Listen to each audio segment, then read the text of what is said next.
जय जगन्नाथ नमस्कार। आसंतु नजर पकेबा आज मयूरभंज जिलार टॉप न्यूज अपडेट कौन सब रही किंतु ता पूर्व आपण मानक गोटे अनुरोध भिडियोटी को शेष पर्यंत देखि आपणकर सुचिंतित मतामत दिंतु एवं भिडियोटी को लाइक करूँ। आज प्रथम खबर 18 नंबर जातीय राजपथ बेतनटी उपकंठ आग्रिया बड़पोल ठारे बुधवार सकाळ 5टा समय घटी जाइथा मर्मतुद सड़क दुर्घटना घटनास्थल 2 जनकर शोचनीय मृत्यु घटी बेले 3 जन गुरुतर को उद्धार कराई। सूचना मुताबक जैनिक ठिकादार अधीन में काम करने को हरियाणार कर्नाल जिलूर 4 जन एवं उत्तर प्रदेश मीरठू जड़े युवक बालेश्वर रोते। एक ट्राक्टर नेबाकू से बारिपदा आसुवा बेले ट्राक्टर नहीं फेरुवा समय बुधवार 18 नंबर जातीय राजपथ आग्रिया बड़पोल ठारे एक द्रुतगामी ट्रक पछपट आसी उक्त ट्राक्टर उपरे माड़ी जाइथिला। दुर्घटना एत भयंकर थिला जे ट्राक्टरटी 3 खंड हो जाइथिबा बेले घटनास्थल 2 जनकर शोचनीय मृत्यु घटिला। सेहीपरि अन्य 3 जन गुरुतर आहत होइथिले। खबर पाई प्रथमे बेतनटी पुलिस घटनास्थल पहुंची प्रथमे गुरुतर को उद्धार कर बेतनटी डाक्तरखाना नहीं जाइथिले। मृतक माने होउचंती उत्तर प्रदेश मीरठ अंचल विजेंद्र भारती पुओ पुतुल भारती एवं हरियाणार कर्नाल जिला अधीन बड़गाँ एरियार जगदेव दड़ पुओ सुंदर दड़। सूचना मुताबक हरियाणार कर्नाल जिला अधीन रामदर कटाबाग सेक्टर 32 थाना अंचलर चंद्र दास पुओ प्रदीप रंजन, हरिटेक अंचलर बलुआन कल्याण पुओ विकास कल्याण, इंदिरा कॉलोनी भुंदाला गेट सदर थाना इलाकार सुरेंद्र भट्टनागर पुओ कलन भट्टनागर सहित मृतक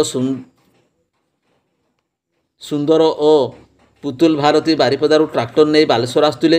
बुधवार भोर सकाळ समय 5टा समय पाखापाखि एक द्रुतगामी ट्रक उक्त ट्राक्टर को धक्का देइथिला। दुर्घटना एते शक्तिशाली थिला जे ट्राक्टर टी खंड विखंडित हो जाइथिबा बेले घटनास्थल 2 जनकर शोचनीय मृत्यु घटिला। ट्रक टी दुर्घटना घटाई चंपट मारिथिला।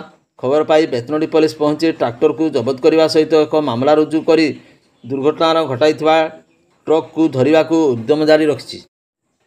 परवर्ती खबर बेतनटी थाना इलाकार जैनिक 17 वर्षीय नाबालिका रहस्यजनक भाव में घर निखोज हो जाता घटना मंगलवार राति 10टार अपहरण जनित मामला रुजु कर तदंत आरंभ कला बेतनटी पुलिस।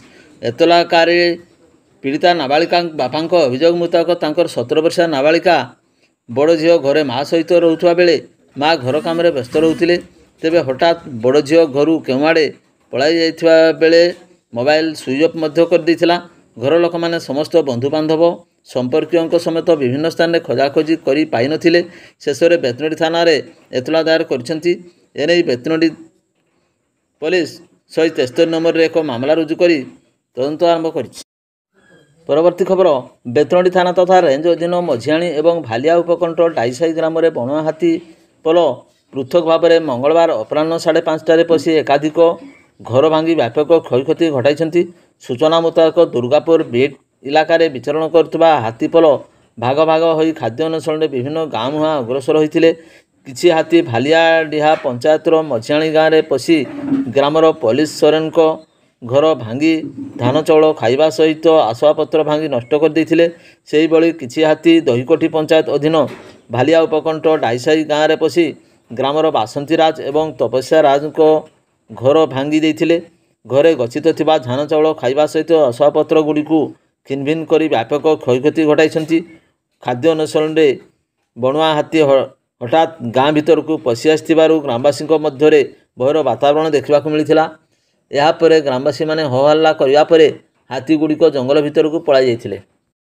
परवर्ती खबर संपर्क मामूर तीरमाड़े युवक भणजा आहत होता जमापड़ी। आहत युवक जनक होउछन्ती ठाकुरमुंडा थाना अंतर्गत हाथीगड़ा ग्रामर विश्राभद्रा बयस 32 वर्ष बोली जनाଯାଇଛି।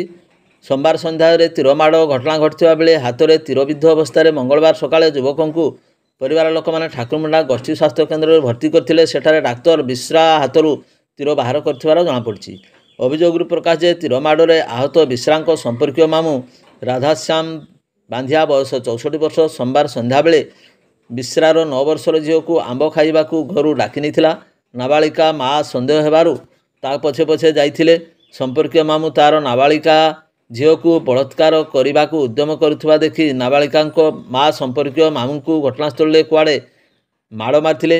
ପରେ ସେଠାରେ ନାବାଳିକା ଝିଅକୁ ଘରକୁ ନେଇ ଆସିଥିଲେ। ମାଡ଼ ଖାଇବା ସମ୍ପର୍କୀୟ ମାମୁଁ ରାଧାଶ୍ୟାମ ନିଜ ଘରକୁ ଯାଇ ଧନୁତୀର ଧରି ଆସି କ୍ରୋଧରେ ନାବାଳିକା ବାପାଙ୍କୁ ସନ୍ଧ୍ୟାରେ ତୀର ମାରିଥିଲେ। ତୀରଟି ଯାଇ ତାଙ୍କ ହାତରେ ପଶିଯାଇ ଅଟକି ଯାଇଥିଲା। ତୀରବିଦ୍ଧ ଅବସ୍ଥାରେ ବିଶ୍ରା ଭୟରେ ରାତିସାରା ଘରେ ରହିଥିଲେ। ସକାଳେ ତାଙ୍କୁ ପରିବାର ଲୋକମାନେ ଚିକିତ୍ସା ପାଇଁ ଠାକୁରମୁଣ୍ଡା ସ୍ୱାସ୍ଥ୍ୟ କେନ୍ଦ୍ରରେ ଭର୍ତ୍ତି କରିଥିଲେ। ପରେ ନାବାଳିକାଙ୍କ ମା ସକାଳେ 9ଟାରେ ଥାନାକୁ ଯାଇ ଝିଅକୁ ବଳାତ୍କାର ଉଦ୍ୟମ ସହ ସ୍ୱାମୀଙ୍କୁ ତୀରମାଡ଼ ଅଭିଯୋଗ ସମ୍ପର୍କୀୟ ମାମୁଁଙ୍କ ନାମରେ ଏତଲା ଦାୟର କରିଥିଲେ। ତେବେ ଅଭିଯୋଗ ପରେ ତୀରମାଡ଼ କରିଥିବା ମାମୁଁ ଫେରାର ଥିବା ଜଣାପଡ଼ିଛି। ଠାକୁରମୁଣ୍ଡା ଥାନା ପୁଲିସ କେସ୍ ନମ୍ବର 50/2025 ଅନୁଯାୟୀ ମାମଲା ରୁଜୁ କରି ଅଧିକ ତଦନ୍ତ ଜାରି ରହିଛି। ପରବର୍ତ୍ତୀ ଖବର, କପ୍ତିପଦା ତାଳବନ୍ଦ ରାସ୍ତାର ସାନସିମୁଳିଆ ଛକ ନିକଟରେ ଲକ୍ଷ୍ମୀବସ୍ ଧକ୍କାରେ ଜନୈକ ଯୁବକର ମୃତ୍ୟୁ ଘଟିଥିବା ଜାଣିବାକୁ ମିଳିଛି। ଘଟଣାରୁ ପ୍ରକାଶ ବଡ଼ଖିଲାଡ଼ି ପଞ୍ଚାୟତ ବଡ଼ଖିଲାଡ଼ି ଗ୍ରାମର ଗୌରହରି ଜେନାଙ୍କ ପୁଅ ସନ୍ତୋଷ ବୟସ 40 ବର୍ଷ ଏକ ବାଇକ୍ ଯୋଗେ କପ୍ତିପଦାରୁ ଆସୁଥିବା ବେଳେ ସାନସିମୁଳିଆ ଛକ ନିକଟରେ ଅପର ପାର୍ଶ୍ୱରୁ ଆସୁଥିବା ଲକ୍ଷ୍ମୀବସ୍ ସହିତ ମୁହାଁମୁହିଁ ଧକ୍କା ହୋଇଥିଲା। ଗୁରୁତର ଅବସ୍ଥାରେ ତାଙ୍କୁ କପ୍ତିପଦା ଡାକ୍ତରଖାନାରେ ଭର୍ତ୍ତି କରାଯାଇଥିଲେ ହେଁ ଡାକ୍ତର ତାଙ୍କୁ ମୃତ ଘୋଷଣା କରିଥିଲେ। ଏ ସମ୍ପର୍କରେ କପ୍ତିପଦା ଥାନା କେସ୍ ନମ୍ବର 126ରେ ଏକ ମାମଲା ରୁଜୁ ହୋଇଥିବା ବେଳେ ବସ୍ଟିକୁ ଥାନାରେ ଅଟକ ରଖାଯାଇଛି।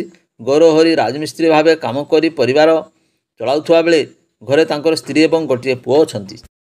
ପରବର୍ତ୍ତୀ ଖବର, ସ୍ଥାନୀୟ ମୁଣ୍ଡାଠାକରା ଶିବ ମନ୍ଦିରରୁ ସୋମବାର ବିଳମ୍ବିତ ରାତିରେ ମନ୍ଦିର ଗ୍ରିଲ୍ ତାଲା ଭାଙ୍ଗି ଟଙ୍କା ପଇସା ସମେତ ସୁନା ରୂପା ଦାନମୁଦି ଏବଂ ଠାକୁରଙ୍କର ପୂଜା ସାମଗ୍ରୀ ସବୁ ଚୋରି ହୋଇଯାଇଛି। ସକାଳୁ ଶ୍ରଦ୍ଧାଳୁମାନେ ମନ୍ଦିରକୁ ଯାଇ ଦେଖନ୍ତି ତ ମନ୍ଦିରର ତାଲା ଗ୍ରିଲ୍ ଭଙ୍ଗାଯିବା ସହ ଠାକୁରଙ୍କ ସାମଗ୍ରୀ କିଛି ନଥିଲା। ଏନେଇ ମନ୍ଦିର କମିଟି ରାଇରଙ୍ଗପୁର ଗ୍ରାମାଞ୍ଚଳ ଥାନାକୁ ଯାଇଥିଲେ। ପୁଲିସ ପହଞ୍ଚି ତଦନ୍ତ ଆରମ୍ଭ କରିଛି। ଥାନାରେ ମଧ୍ୟ ମାମଲା ରୁଜୁ ହୋଇଛି। ତୁରନ୍ତ ଦୁର୍ବୃତ୍ତଙ୍କୁ ଗିରଫ କରିବା ସହ ଦୃଷ୍ଟାନ୍ତମୂଳକ ଦଣ୍ଡବିଧାନ ପାଇଁ ଦାବି ହେଉଛି। ପରବର୍ତ୍ତୀ ଖବର, ଜର୍ମାନୀର ଟୁବିଙ୍ଗେନ୍ ବିଶ୍ୱବିଦ୍ୟାଳୟରେ ସାନ୍ତାଳୀ କ୍ଷୁଦ୍ର ଚଳଚ୍ଚିତ୍ର ପପେୟା ଗତ 23 ତାରିଖରେ ପ୍ରଦର୍ଶିତ ହେବା ସହିତ ପ୍ରଶଂସିତ ହୋଇଛି। ଏହି ଚଳଚ୍ଚିତ୍ରଟି Santali art and film development foundation ପ୍ରତିଷ୍ଠାତା ଅଧ୍ୟକ୍ଷ ବାରିପଦା ନିବାସୀ ଦୀପକ କୁମାର ବେଶ୍ରାଙ୍କ ନିର୍ଦ୍ଦେଶିତ ଏବଂ ଜର୍ମାନୀରେ କାର୍ଯ୍ୟରତ ପଶ୍ଚିମବଙ୍ଗ ଜନାମାରାଣୀଙ୍କ ପ୍ରଯୋଜିତ ସାନ୍ତାଳୀ କ୍ଷୁଦ୍ର ଚଳଚ୍ଚିତ୍ର ପପେୟା ବାରିପଦା ତଥା ଆଖପାଖ ଗ୍ରାମୀଣ ଅଞ୍ଚଳରେ ମୟୂରଭଞ୍ଜର ସାନ୍ତାଳୀ ସଂସ୍କୃତିକୁ ନେଇ ସୁଟିଂ ହୋଇଥିଲା। ଏହି ଚଳଚ୍ଚିତ୍ରରେ ବାରିପଦା ବ୍ଲକ ବାଙ୍କିଶୋଳ ପଞ୍ଚାୟତର ଡାଲଡିହା କଲୋନୀ ପ୍ରାଥମିକ ବିଦ୍ୟାଳୟର ଛାତ୍ରଙ୍କ ଅଭିନୟ ନିଖୁଣ ରହିଛି। ଏହି ଚଳଚ୍ଚିତ୍ରଟି ଏପର୍ଯ୍ୟନ୍ତ ବହୁ ପୁରସ୍କାର ଜିଣିବା ସହିତ ଜାତୀୟ ଏବଂ ଆନ୍ତର୍ଜାତୀୟ ମହୋତ୍ସବରେ ପ୍ରଦର୍ଶନ ପାଇଁ ମନୋନୀତ ହୋଇସାରିଛି। ଜର୍ମାନୀ ବିଶ୍ୱବିଦ୍ୟାଳୟରେ ଏହି ଚଳଚ୍ଚିତ୍ର ପ୍ରଦର୍ଶିତ ହୋଇଥିବା ପରିପ୍ରେକ୍ଷୀରେ ଗତ 23 ତାରିଖରେ ଏଠାରୁ ଆଭାସୀ ମାଧ୍ୟମରେ ଚଳଚ୍ଚିତ୍ର ନିର୍ଦ୍ଦେଶକ ଶ୍ରୀ ବେଶ୍ରା ଉକ୍ତ ବିଦ୍ୟାଳୟର ଛାତ୍ର ତଥା ଅଧ୍ୟାପକ ଅଧ୍ୟାପିକାଙ୍କ ସହିତ ଚଳଚ୍ଚିତ୍ର କାହାଣୀ ଉପରେ ଆଲୋଚନା କରିଥିଲେ। ପରବର୍ତ୍ତୀ ଖବର, ବୈଶିଙ୍ଗା ଥାନା ଅଧୀନ ପୁରୁଣିଆ ସ୍ଥିତ ସରକାରୀ ଉଚ୍ଚ ପ୍ରାଥମିକ ବିଦ୍ୟାଳୟରୁ ଇନଭର୍ଟର, ବ୍ୟାଟେରୀ, ମାଇକ୍ ବକ୍ସ ସହ ଟଙ୍କା ଚୋରି ହୋଇଥିବା ଅଭିଯୋଗ ହେବା ପରେ ଘଟଣାସ୍ଥଳରେ ବୈଶିଙ୍ଗା ପୋଲିସ ପହଞ୍ଚି ତଦନ୍ତ ଆରମ୍ଭ କରିଛି। ବର୍ତ୍ତମାନ ବିଦ୍ୟାଳୟମାନଙ୍କରେ ଗ୍ରୀଷ୍ମ ଅବକାଶ ପଡ଼ିଥିବା ବେଳେ ସମସ୍ତ ଶିକ୍ଷକ ଶିକ୍ଷୟିତ୍ରୀ ରୋଷ୍ଟର ଡ୍ୟୁଟି କରୁଛନ୍ତି। ପୁରୁଣିଆ ସରକାରୀ ଉଚ୍ଚ ପ୍ରାଥମିକ ବିଦ୍ୟାଳୟରେ ପ୍ରଧାନ ଶିକ୍ଷୟିତ୍ରୀଙ୍କ ସମେତ ସମସ୍ତ ସହକାରୀ ଶିକ୍ଷୟିତ୍ରୀ ଶନିବାର ବିଦ୍ୟାଳୟରେ ତାଲା ମାରି ଘରକୁ ଯାଇଥିଲେ। ଏହାପରେ ରବିବାର ଏବଂ ସୋମବାର ଛୁଟି ଥିବା କାରଣରୁ ବିଦ୍ୟାଳୟ ଖୋଲା ଯାଇନଥିଲା। ମଙ୍ଗଳବାର ସକାଳ ସମୟରେ ବିଦ୍ୟାଳୟର ସହକାରୀ ଶିକ୍ଷକ ମମତା ଦାସ ବିଦ୍ୟାଳୟ କାର୍ଯ୍ୟାଳୟ ଖୋଲିବା ବେଳକୁ ଆଲମିରା ଭଙ୍ଗା ଥିବା ସହ 2ଟି ବ୍ୟାଟେରୀ, ଇନଭର୍ଟର, ମାଇକ୍ ବକ୍ସ ଚୋରି ହୋଇଯାଇଥିବା ଦେଖିବାକୁ ପାଇଥିଲେ। ଏହାପରେ କାର୍ଯ୍ୟାଳୟର ଅନ୍ୟ ଏକ କବାଟରେ ତାଲା ଭଙ୍ଗାଯାଇ ଗୋଟିଏ ତାଲା ପଡ଼ିଥିବା ଦେଖିଥିଲେ। ଏନେଇ ସଙ୍ଗେ ସଙ୍ଗେ ପ୍ରଧାନ ଶିକ୍ଷୟିତ୍ରୀ ଲକ୍ଷ୍ମୀ ସାହୁ ଏବଂ ପରିଚାଳନା କମିଟି ସଦସ୍ୟଙ୍କୁ ଜଣାଇବା ସହ ବୈଶିଙ୍ଗା ପୋଲିସକୁ ଖବର ଦେଇଥିଲେ। ପ୍ରଧାନ ଶିକ୍ଷୟିତ୍ରୀ ବୈଶିଙ୍ଗା ଥାନାରେ ଲିଖିତ ଅଭିଯୋଗ କରିବା ପରେ 238/25ରେ ଏକ ମାମଲା ରୁଜୁ କରାଯାଇ ବୈଶିଙ୍ଗା ପୋଲିସ ତଦନ୍ତ ଚଳାଇଥିବା ଜଣାପଡ଼ିଛି। ପରବର୍ତ୍ତୀ ଖବର, ରାତି ସମୟରେ ଝାରପୋଖରିଆ ପୁଲିସର ପହରା ସମୟରେ ବାଙ୍କିଶୋଳ ଗ୍ରାମ ମଙ୍ଗଳା ସାହିରେ କିଛି ଲୋକ ଗୋମାଂସ କାଟୁଥିବା ଖବର ପାଇ ଆଇଆଇସି ପ୍ରଭୁକଲ୍ୟାଣ ଆଚାର୍ଯ୍ୟଙ୍କ ନିର୍ଦ୍ଦେଶକ୍ରମେ ଘଟଣାସ୍ଥଳରେ ପୁଲିସ ସଦଳବଳେ ପହଞ୍ଚିଥିଲେ। 4 ଜଣ ବ୍ୟକ୍ତି ଗୋମାଂସ କାଟିବା ପାଇଁ ସଜବାଜ ହେଉଥିବା ଦେଖି ସେମାନଙ୍କ କବଜାକୁ ନେବା ସହିତ ସେମାନେ ବ୍ୟବହାର କରୁଥିବା ଅସ୍ତ୍ରକୁ ମଧ୍ୟ ଜବତ କରାଯାଇଥିଲା। ଏ ବାବଦରେ ଥାନା କେସ୍ ନମ୍ବର 135/125ରେ ମାମଲା ରୁଜୁ ହୋଇ ସେମାନଙ୍କୁ କୋର୍ଟ ଚାଲାଣ କରାଯାଇଛି। ଅଭିଯୁକ୍ତମାନେ ହେଲେ ବାଙ୍କିଶଳ ଗ୍ରାମର ଠେଲା ମୁର୍ମୁ ବୟସ 65 ବର୍ଷ, ସାବନ ମୁର୍ମୁ 35 ବର୍ଷ, କରୁଣାଶଳ ଗ୍ରାମର ସାମୁ ସୋରେନ 50 ବର୍ଷ ଓ ସୁନାମୁହିଁ ଗ୍ରାମର କୁଶେଲ କିସ୍କୁ 37 ବର୍ଷ ବୋଲି ଜଣାପଡ଼ିଛି। ଅଞ୍ଚଳରେ ମାଂସ ପାଇଁ ଗୋହତ୍ୟା କରିବା ଘଟଣା ସମସ୍ତଙ୍କୁ ଚକିତ କରିଛି। ପ୍ରକାଶ ଥାଉ କି ଡାକ୍ତରୀ ପରୀକ୍ଷା ପରେ ଜବତ ମାଂସକୁ ପୋତି ଦିଆଯାଇଛି। ପରବର୍ତ୍ତୀ ଖବର, ମରଡ଼ା ଥାନା ଅଧୀନ ପାଟପୁର ନିକଟରେ ଏକ ବାଇକ୍ ଅମରଦାରୁ ବାରିପଦା ଅଭିମୁଖେ ଆସୁଥିବା ବେଳେ ଗୋଟିଏ କୁକୁର ହଠାତ୍ ସାମ୍ନାକୁ ଆସିଯିବାରୁ ବାଇକ୍ ଚାଳକ ବାରିପଦା ଅଞ୍ଚଳର ପବନ ନାୟକ ଭାରସାମ୍ୟ ହରାଇ ବାଇକ୍ ସହ ଓଲଟି ପଡ଼ିବାରୁ ପଛରେ ବସିଥିବା ତାଙ୍କ ପତ୍ନୀ ରୀନା ନାୟକ ବୟସ 42 ବର୍ଷ ରାସ୍ତା ଉପରେ ଛିଟକି ପଡ଼ିଥିଲେ। ଖବର ପାଇ ଚିତ୍ରଡ଼ା ଅଗ୍ନିଶମ ବାହିନୀ ଘଟଣାସ୍ଥଳରେ ପହଞ୍ଚି ଗୁରୁତର ଅବସ୍ଥାରେ ରୀନାଙ୍କୁ ଉଦ୍ଧାର କରି କିଷାନତାଣ୍ଡି ଗୋଷ୍ଠୀ ସ୍ୱାସ୍ଥ୍ୟ କେନ୍ଦ୍ରକୁ ଆଣି ଭର୍ତ୍ତି କରିଥିଲେ। ପରେ ଅବସ୍ଥା ଗୁରୁତର ଥିବାରୁ ଡାକ୍ତରଙ୍କ ପରାମର୍ଶ କ୍ରମେ ତାଙ୍କୁ ବାରିପଦା ମୁଖ୍ୟ ଚିକିତ୍ସାଳୟକୁ ସ୍ଥାନାନ୍ତରିତ କରାଯାଇଥିବାର ସୂଚନା ମିଳିଛି। ପରବର୍ତ୍ତୀ ଖବର, କପ୍ତିପଦା ବ୍ଲକ ମଝିଗଡ଼ିଆ ପଞ୍ଚାୟତ ସୋଲଗଡ଼ିଆ ଗ୍ରାମର ଗଣେଶ୍ୱର ବିଶ୍ୱାଳ ବୟସ 58 ବର୍ଷ ବିଲରେ କାମ କରୁଥିବା ବେଳେ ଚେତାଶୂନ୍ୟ ହୋଇ ପଡ଼ିଯାଇଥିଲେ। ପରିବାର ଲୋକମାନେ ଖବର ପାଇ ସଙ୍ଗେ ସଙ୍ଗେ କପ୍ତିପଦା ଡାକ୍ତରଖାନାକୁ ଆଣିଥିଲେ ହେଁ କାର୍ଯ୍ୟରତ ଡାକ୍ତର ତାଙ୍କୁ ମୃତ ଘୋଷଣା କରିଥିଲେ। ଏ ସମ୍ପର୍କରେ କପ୍ତିପଦା ଥାନାରେ କେସ୍ ନମ୍ବର 15ରେ ଏକ ଅପମୃତ୍ୟୁ ମାମଲା ରୁଜୁ କରାଯାଇ ଶବ ବ୍ୟବଚ୍ଛେଦ କରି ପରିବାର ବର୍ଗଙ୍କୁ ହସ୍ତାନ୍ତରିତ କରାଯାଇଛି। ଏ ଖବର ପାଇ ପରିବାର ତଥା ସୋଲଗଡ଼ିଆ ଅଞ୍ଚଳରେ ଶୋକର ଛାୟା ଖେଳିଯାଇଛି। ପରବର୍ତ୍ତୀ ଖବର, ଉଦଳା ଡାକ୍ତରଖାନା ପରିସରରେ ଗତ କିଛି ମାସ ଧରି ଅସାମାଜିକ ବ୍ୟକ୍ତିଙ୍କ ଦୌରାତ୍ମ୍ୟ ବୃଦ୍ଧି ପାଇଛି। ଏନେଇ କାର୍ଯ୍ୟରତ ଡାକ୍ତରମାନେ ଅସୁବିଧାର ସମ୍ମୁଖୀନ ହେଉଥିବା ନଜରକୁ ଆସିଛି।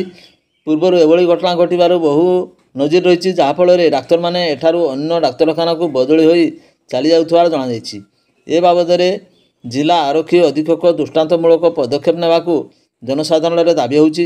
ଡାକ୍ତରଖାନା ପରିସରରେ ସୁରକ୍ଷା ବ୍ୟବସ୍ଥାକୁ ଅଧିକ କଡ଼ାକଡ଼ି ରହିଲେ ରୋଗୀ ଚିକିତ୍ସା ସହଜ ହୋଇପାରିବ ବୋଲି ସାଧାରଣରେ ପ୍ରକାଶ ପାଇଛି।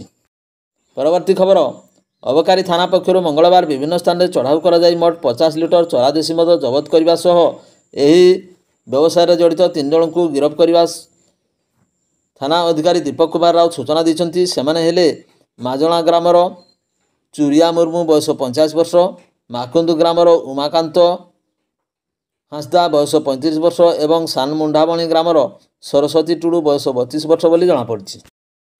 ଭିଡ଼ିଓଟିକୁ ଶେଷ ପର୍ଯ୍ୟନ୍ତ ଦେଖିଥିବାରୁ ଆପଣଙ୍କୁ ଅଶେଷ ଧନ୍ୟବାଦ।